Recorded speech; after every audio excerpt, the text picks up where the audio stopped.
Good morning, students. Today I am going to start chapter 4, that is metals and non-metals.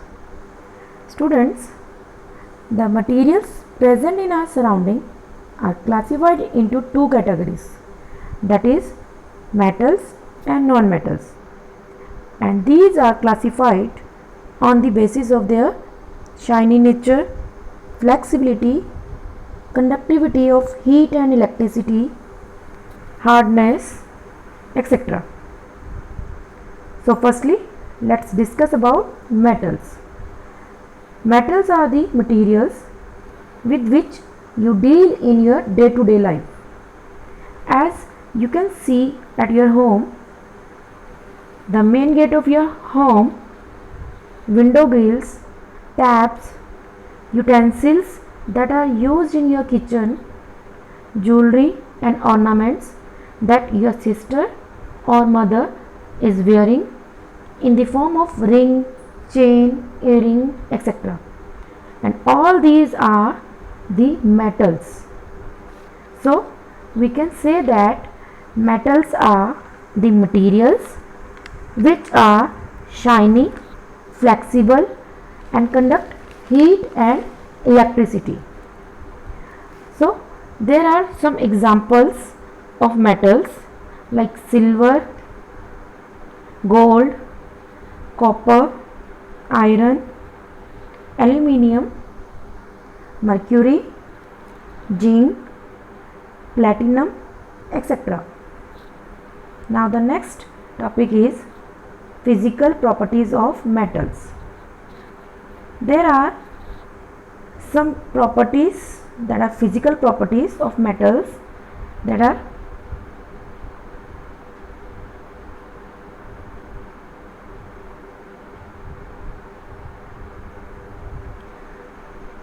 first one is hardness, then second one physical state, then third is shine or luster, malleability, ductility, heat conduction, sonorous, electrical conduction, and the last one is melting and boiling point.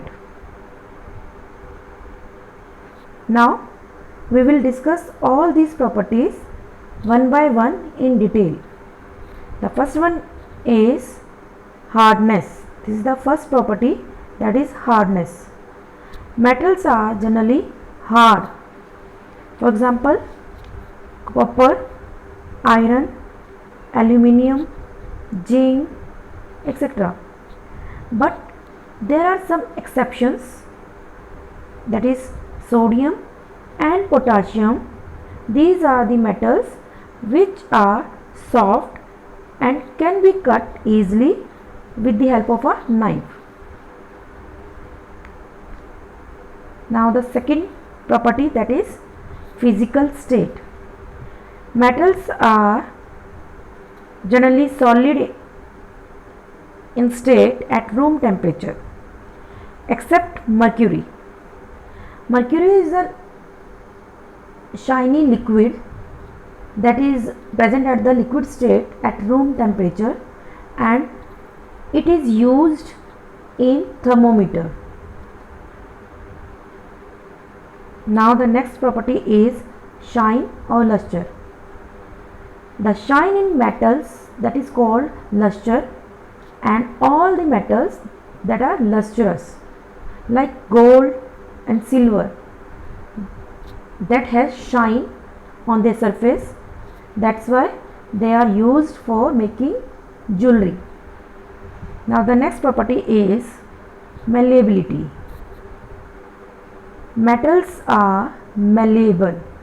It means they can be hammered into very thin sheets like silver work that you must have seen on sweets, and aluminium foil that is used in packaging of food materials. These are the result of malleability. Now the next one is ductility. Ductility is the property that allows metals to be drawn into thin wires, and metals are ductile. For example, silver and gold that can be drawn into very thin wires.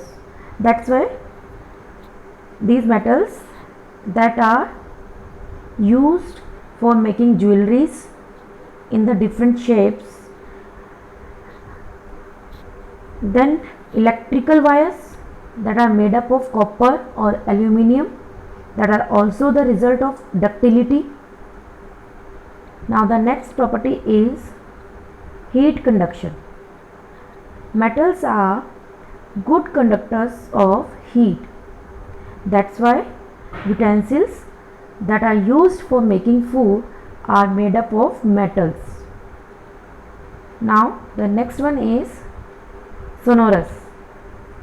Metals are sonorous. It means when metals are struck with a hard surface, they produce sound. That's why the bells used in schools or temples that produce sound after striking with a hard surface. Now the next one property is electrical conduction. Metals are good conductors of electricity. They allow the current to pass through them easily. That's why they are called good conductors of electricity. Silver, copper, aluminium, etc. are good conductors of electricity, and out of all these metals, silver is the best conductor of electricity. Students, do you know why is the wire made up of copper or aluminium and not of wood? Yes, because copper and aluminium are good conductors of electricity. They have the ability to pass current through them, but wood that doesn't have this property. Now the next and the last one property is melting and boiling point. Metals are generally solid in nature. That's why they have high melting and boiling point. So students, I hope today all the topics are clear to you. In next lecture we will discuss about non-metal and its physical properties. Thank you.